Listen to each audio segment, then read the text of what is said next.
commission is an independent commission. In other words, the state or any person or body or organ, no institution can affect the commission. No institution can influence the commission. No donor can influence the commission's decision. No civic organization can influence the commission in this decision. So that impartiality is an important characteristic of the commission, which, as far as I'm concerned, gives it the mandate to talk to any institution, anybody in Zimbabwe, with regards to abuse of human rights, and also with regards to reprimand in terms of taking corrective measures. What are the terms of reference of the commission? I'll basically drive these terms of reference along the issues I was hearing in the past 2 days. One of the terms of reference was to promote awareness and respect for human rights and freedom. And I think we heard it yesterday, how communities of place are disenfranchised, not because of anything other than they don't know about their rights. And part of our responsibility is to ensure that communities of place are aware of their rights and responsibilities. To monitor, assess, and ensure observance of human rights. Basically, in other words, we are the policemen, or the policewomen, or the police persons of human rights. To protect the public against abuse of power and maladministration by the state and public institutions. We heard it yesterday. We heard it again today. How the state is perceived to be very abusive in terms of carrying out its mandate to communities which are not very aware or very clear about responsibilities. And basically, part of the responsibility we have is to make sure that we basically put that to stop. Another issue is to investigate allegations of human rights violations which state institutions or any other body inflicts on the public. An example, we saw the lady showing us those bottles of water. Huh? We can't take those bottles of water as the commission and start going to a mine and say, you poisoned these people. Because it could be mazoe. You understand? So once you get a case like that, we need to have the capacity to investigate it and provide evidence that this is the issue. And once that is done, we then have a case of human rights violation. As a follow-up to that, we then secure appropriate redress, including, because we have the power, recommendation for prosecution of offenders, especially where human rights and freedoms have been totally disregarded. We have that power to find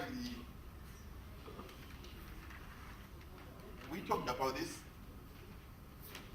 We need to have the capacity to research on issues that relate to human rights, because it's not often that you come to a situation where there's facts and evidence.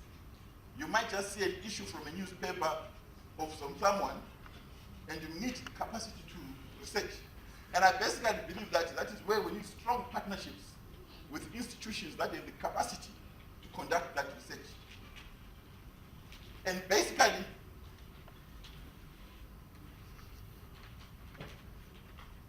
we then make recommendations to Parliament, which is what we are answerable to, with regards to the violation of human rights. What are the powers of the Commission?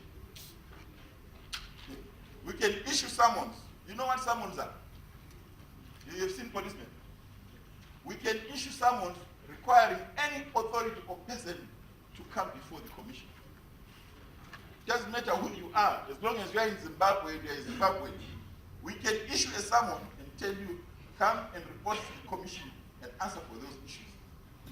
And if you fail to come to the authority, to the Commission, answer to those allegations, We have the right to then approach the institutions of law to make it basically come. We can present any question to anybody. We can question anyone about issues of human rights violation. And also, we can coerce you to give us, to answer our question. There are people who will say, I cannot answer this question because I don't want, because I'm not the appropriate person, go and see my head office. You have heard those things. If we ask you a question, we are mandated to get an answer from you. And if you fail to give us an answer, we could be reprimanded. We are a state institution, and as we conduct ourselves, we can call upon the police to take action, to investigate certain issues that are presented to us. We can also direct the commissioner of police, because we're above any person in Zimbabwe with regards to the conducting of human rights. We can basically direct the commissioner of police to investigate any matter of concern and also report that to us, because he is a public institution and is answerable to us also. What are the limitations? What are the limitations of the commission? The first limitation is basically that we cannot handle any case that is older than 3 years. In other words, if a violation is 3 years old, we cannot address it. In other words, we'll be looking at current issues. The other issue is when we established, there was also an undertaking that we cannot look at any case that occurred before the 13th of February 2009. So if there were any violations which happened during that time, the commission has no power to address it. Another issue is we cannot investigate a case where the president of the country has given pardon to the person. And also, we cannot address issues that are currently being deliberated by the courts of law.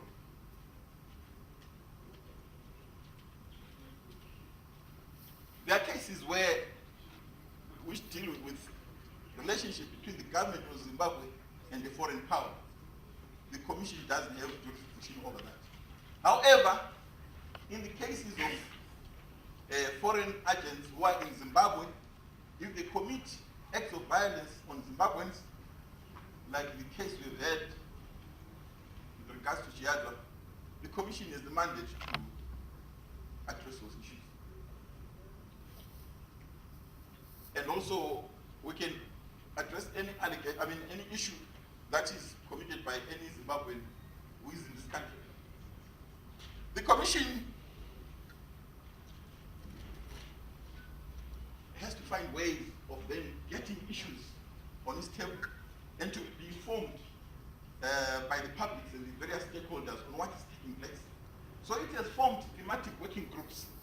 The first working group is the issue of environmental rights, which is basically the group that is more pertinent to this gathering, and I'm responsible for it. There is another working group on economic, social, and cultural rights.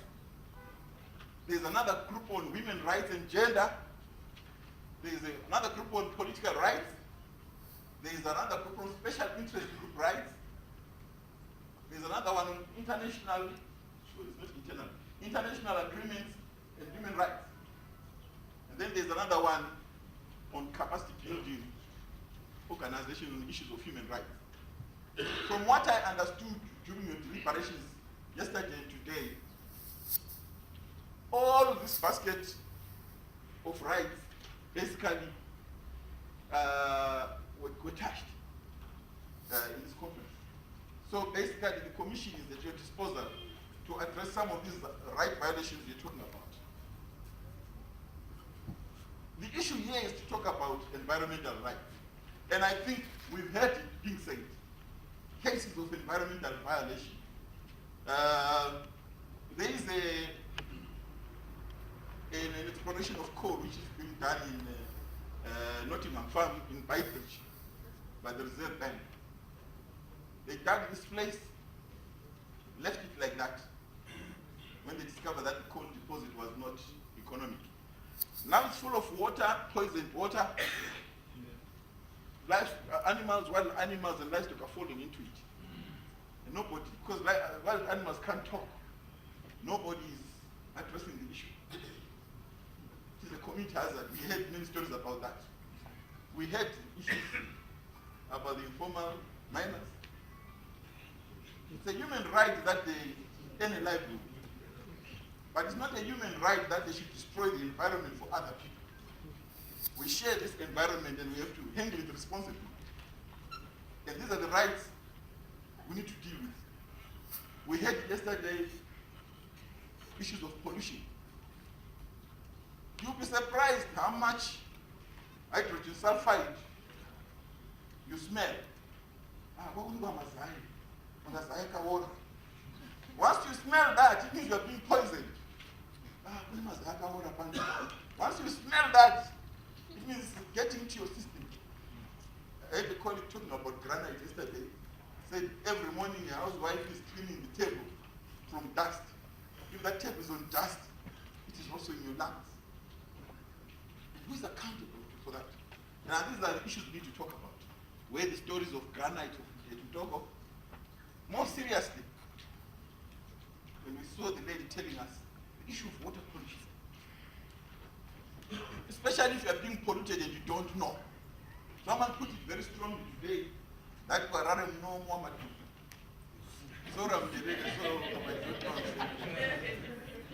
It was put strongly, but that is the fact. That is a fact. That is a fact. When I grew up in Zimbabwe, I come from Bulawayo and drink good water. We never used bottled water. I didn't know what bottled water was. But now bottled water is a reality. It's a mass. So, what does the environment group do? It basically is informed by statutes of the United Nations. That is basically saying man, the natural environment, and any man-made environment is essential for the well-being and is essential for you to enjoy your freedoms. What are the issues of human rights in the environment? The first one is basically saying that you have a right to live in a healthy, safe, and sustainable environment. You have a right. It's your right. Not only is your right, it's your responsibility to keep that environment like that. The next one is that you have a right to exploit the environment for your livelihood. You have a right to exploit the environment for your livelihood. What am I saying when I say that?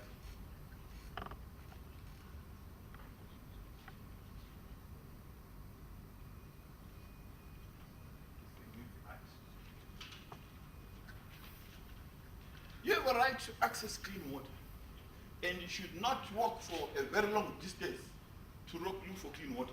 And yet we know that part of our major challenges is that our communities spend a lot of working time. The school kids who are supposed to be doing homework, looking for water.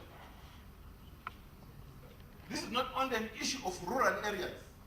It is with us in urban areas. I come from a town called Bulawayo, where we only have water once a week.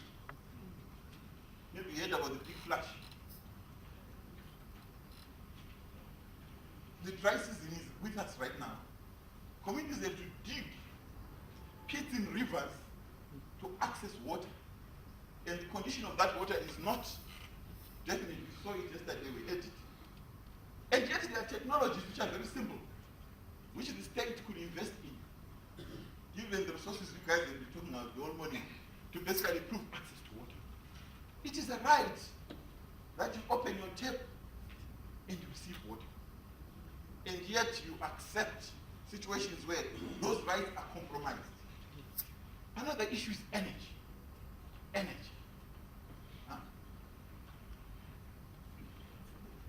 We used to know about gonyets, but we know that our mothers and grandmothers could carry heavier weights than gonyets on their heads for firewood. And it's not about deforestation, it's needing essential energy for cooking and necessary processes. It's their right to be able to cook.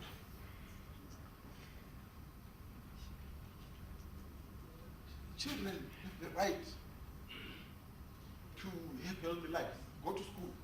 And if your kid is going to study using a candle, like I did, you end up putting things on your eyes like me.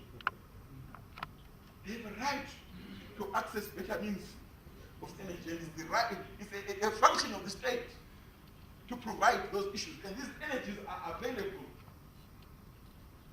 And that is the type of investment that could be made through the types of money you're talking about right now. These technologies are available. It's not rocket science, we have them. But yet there's somebody else somewhere. I saw some kids at some other town doing their homework on a lamp post. You know a lamp post? 6 o'clock, the lamp post switches on and all the kids gather down the lamp post to do their homework. This is not right. And these are the rights which are basically being challenged.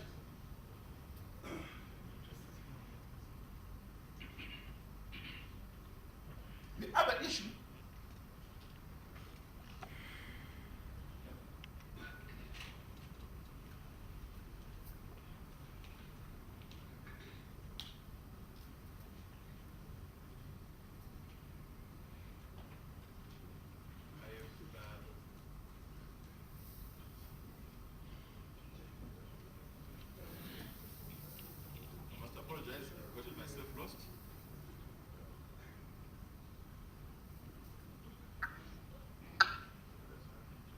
we were talking about our rights, but there's also a right of the unborn. People are not here right now. Those people have a right to a healthy environment. I just want to tell you, because I've heard people talking about saying stories.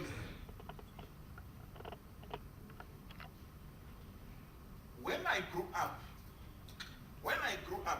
when you say river, when you say someone across a river, to me, you meant something with water which was dangerous because it had crocodiles. This is what my grandfathers and my forefathers made me see with my own eyes and inherit. We used to fish in those rivers. What have I left? Myself, in my little generation, I've only been in this world for 52 years. I came and found a river, and this is now what I'm leaving to my grandchildren. They are unborn. So we have a right now to make sure that we leave these children in an environment that is very healthy.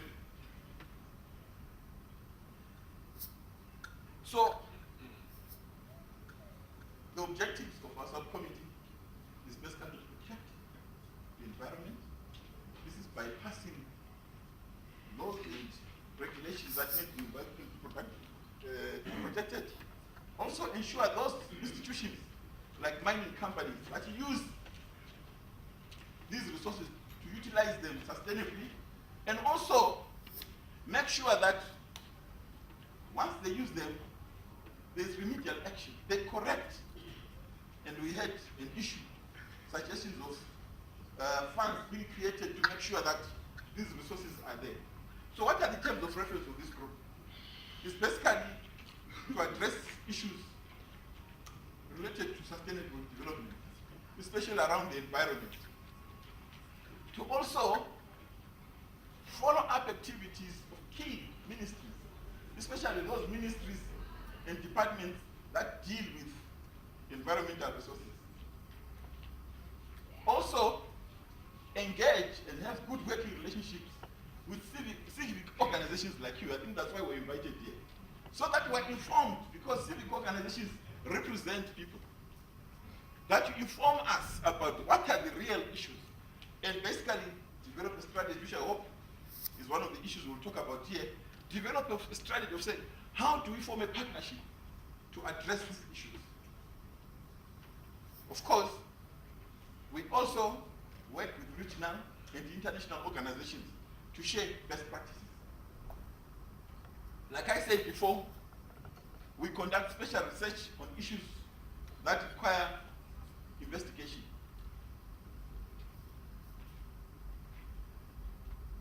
We are in the process of forming this team.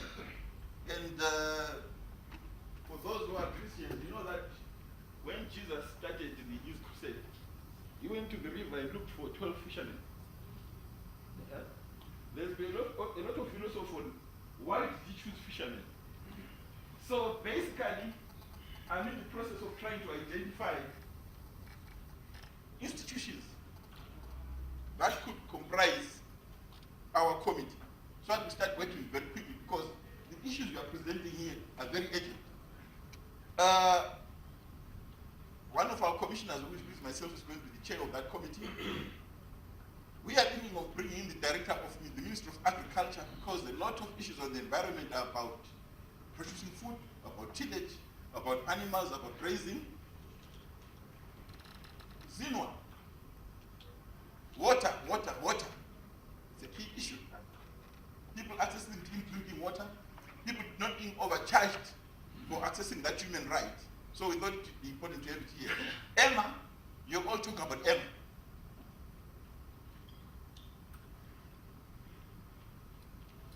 I'm trying to point at Zela now. Zela, these issues are about legal issues, isn't it? And you guys, you basically are the best institution to deal with legal issues regarding the environment. We are hoping that the executive director or somebody he allocates to us will be part of the team. Zimbabwe Chamber of Mines, I know they will be active tomorrow when we are not there. But sometimes you have to bring them together in your team if you want things to work. And we believe that a lot of environmental issues are about mining, so we believe that the Chamber of Mines should be part of that team. There are issues of knowledge and the environment with regards to issues of social issues around the environment. And we'll have the chairperson of the Department of Environmental Sciences at NAST, maybe because I come from there.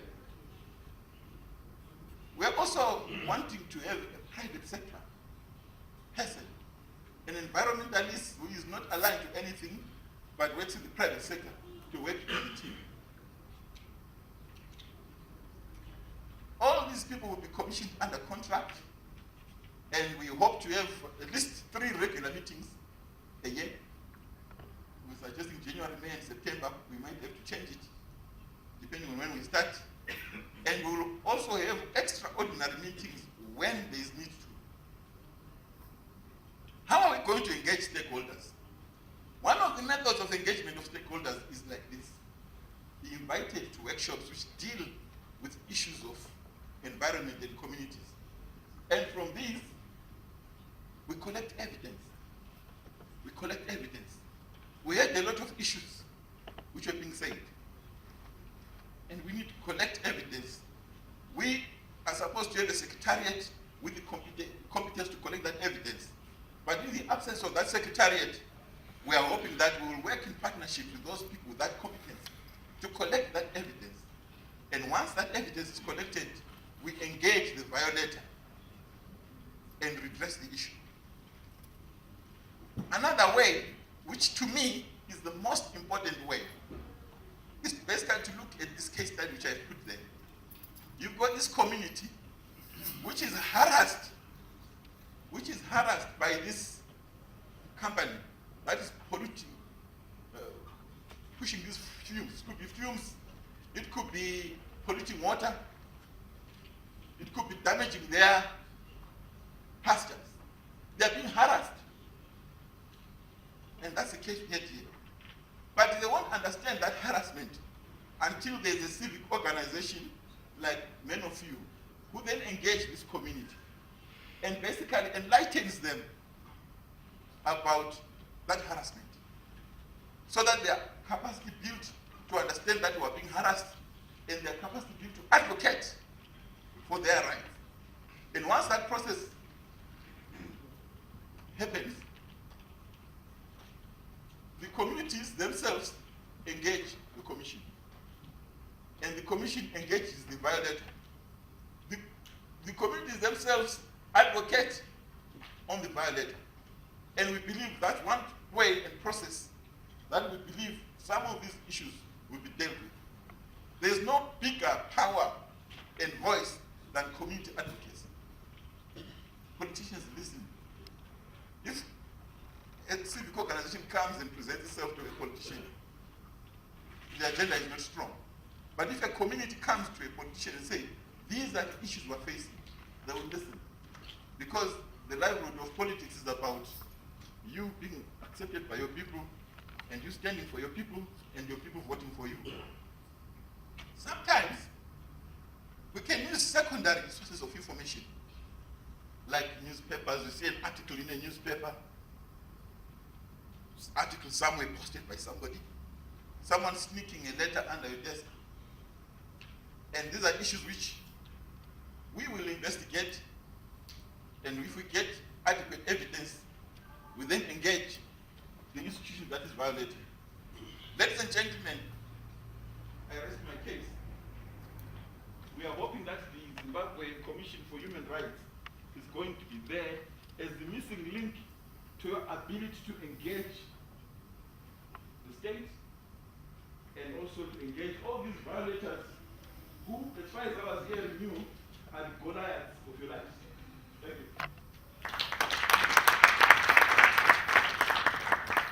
Thank you very much, Professor. I think in the interest of time, let's go straight into questions. I'm aware that our presenter needs to leave shortly. And we can start with the chief here.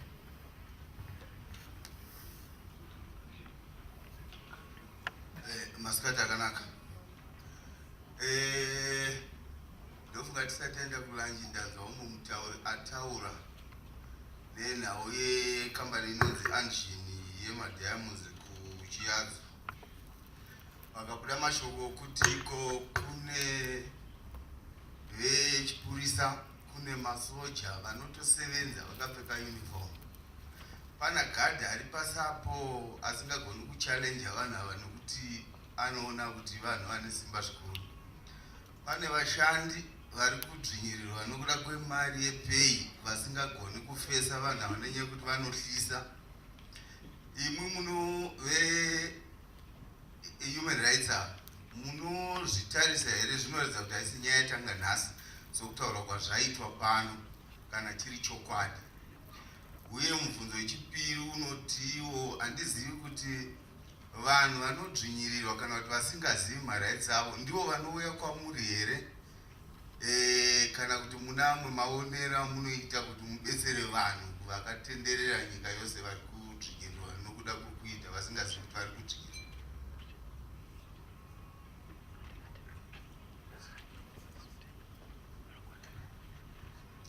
Good afternoon to you all.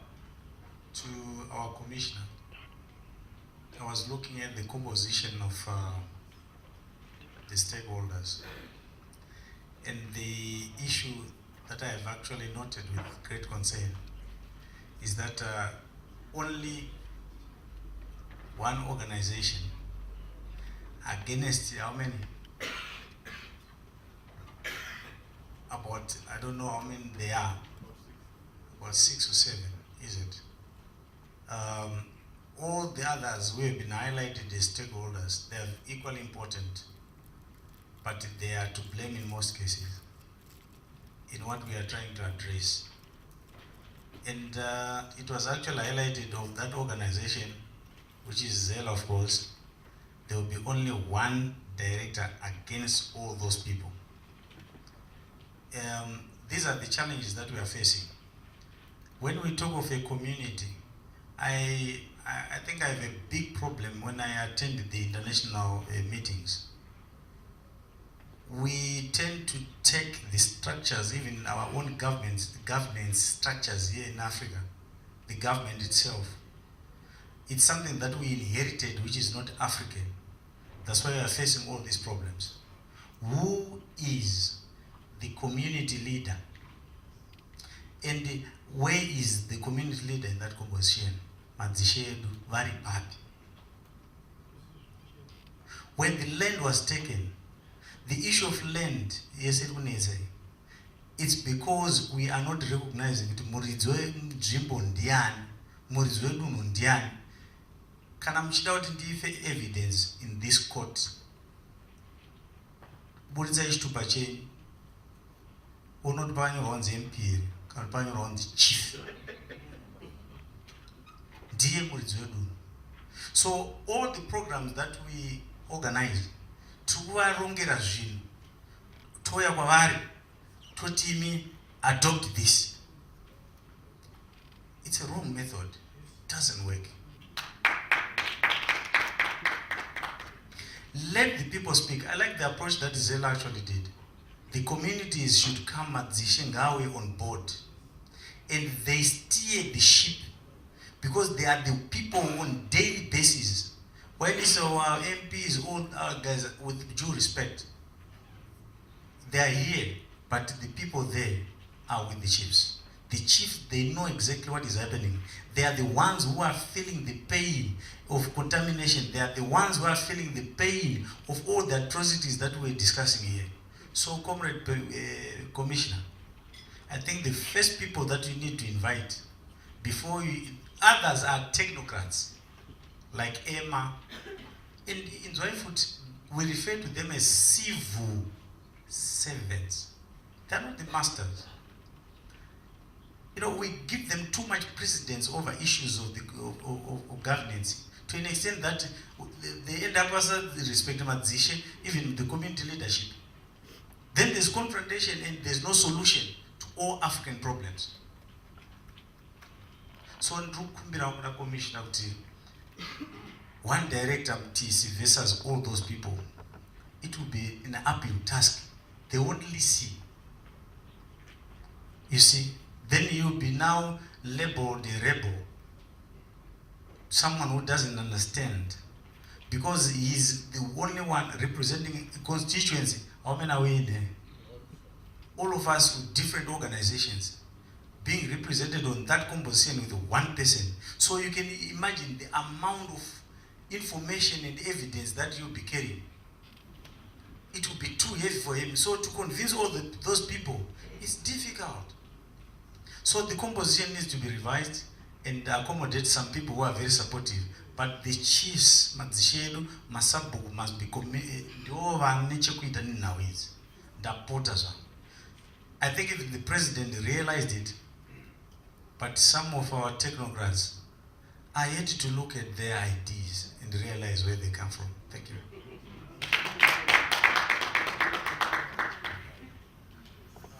Thank you. I'm Tinos Marisa, CEO for Guru Road Council. It's quite fortunate that some of the issues I wanted to highlight has been noted by the Honorable, that we need to have a representative from the Chiefs Council. But we also have a concern as local authorities. We think we have a major role to play when representing our local communities. So we think the only way we can be heard, a way which is not bureaucratic, is to involve our Zimbabwe Local Government Association, ZIUGA, so that if you take on board the Secretary General, he can articulate local authorities' issues far much better than any other person. I can give you a living example. We started complaining to government that no, we didn't want grants to maintain roads. Instead, we want equipment.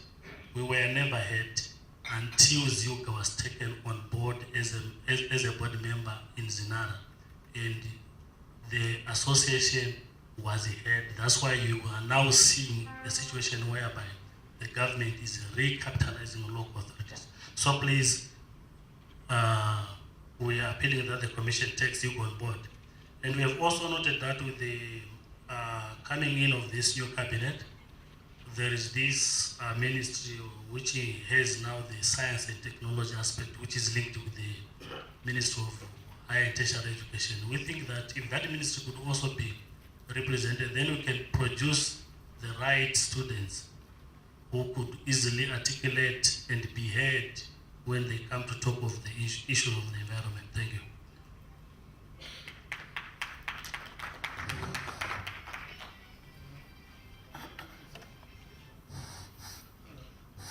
I'm sorry. Ndini Chief Chipuriro. Ndinofunga kubvira nezuro tichikurukura nenyaya indigenization yemining. Ndanga ndine shoko rimwe chete randaida kubvunza kuti pana zvishavani vari kupirwa mari dzavo, vakapreja vari kuisa mari. In Khombe district ndinofunga neMutoko, I don't know kuti Mutoko vati vapiwa here, havasi kupa. Ko imwe zera zvakadii, zvinoita sei, toita sei kuti magrants achauya, nokuti kwative negore. Uyezve zvinopa kuti ini samambo necommunity vanenge vakuti mambo necommunity yake vakadya mari, ivo yeti pasina chaitwa, pasina chinhu chapinda. Ndichiendazve vezera, pangaitwe sei kana muchiita mameetings modaedza kudaidza maministers nemaMPs kuti vazive kuti ukoshi hwamambo ndihupi, anogara nepublic ndiani, muridzi wedunhu ndiani. Tine vashandi vehurumende especially kwana Emma, ini samambo ndinenzi ndine party yandokuplaya muEmma. Asi kana ndakuita basa unenzwawo Emma kuti kumambo apa makuita sei. Asi minister nemanenge achiti mambo dunhu rako riri kupera nokutsva nemoto. Asi kuda kuti ndiite basa rangu zvakakwana zvokudzivirira nyika yangu kuti irege kukuvara, kunogoita makomba, kunomaina kurege kuita sei. Unonzwa kuti hauna fundo, isi ndisu takafunda. Asi education yangu totadza kuziva kuti inorei. Ndinokumbira kuti dai mukadana veEmma, Minister of Agriculture, nema especially Minister Traditional Minister Khombe, and other ministries, now to all ministries, my ministers, auye imi moita musangano tiri mwesi madzimambo tichibvunzana nawo. I think that will do. Ndoti tinzwisisana. I quite understand the president anoremekeza madzimambo, but his followers avaomuremekezi. Tichibvazve isi madzimambo according to politics, tenge tichiti isu kana tiri mumameetings zvepolitics aiwa hatipinde kaumo, ndiri mambo. Saka therefore tine musangano yakadai panenge pasingade kutaurwa tumwe tunhu takarerekera kupolitics. Ngatitaure zvinhu zvine tuumba, zvinhu zvine gwara rokuti tuvandudze Zimbabwe. Oh, thank you. The issues which were said, the first one is about engine, and the issue we had that you've got powerful people in the military, you've got powerful people in the police.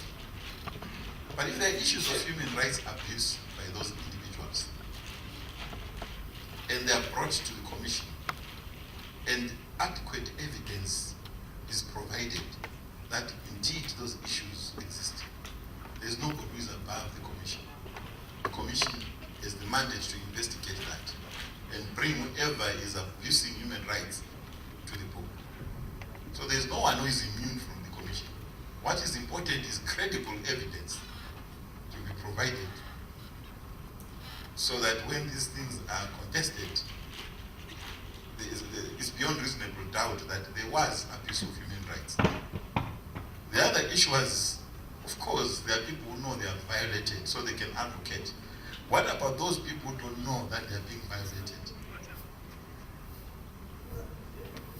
I believe that there are civic organizations who are basically better placed to provide that advocacy training. I don't think the commission has the capacity to make people basically be trained in police advocacy. However, the commission is in the process of making itself known throughout all the corners of Zimbabwe. to the extent that we will try using all possible mechanisms to make most of the Zimbabwean citizens know about our existence, where to locate us, and how to present their cases to us. The composition of the commission. I think I am very happy at the response which we got. Because when we thought about who should we have, our minds came to who are the major key stakeholders who need to be addressed by the commission. So we were picking those sectors because those were the key sectors of the environment, and those are the key sectors which were important for people to enjoy their livelihoods. However, I note with great concern that we also did not look at the other side of the coin, on the community side. And I think there is still space that we include representative of the traditional leaders. There is still space that we include representative of local authorities. But however, we will want to keep this team small. But I think I won't have any problem including the traditional leaders and local authorities. Thank you very much.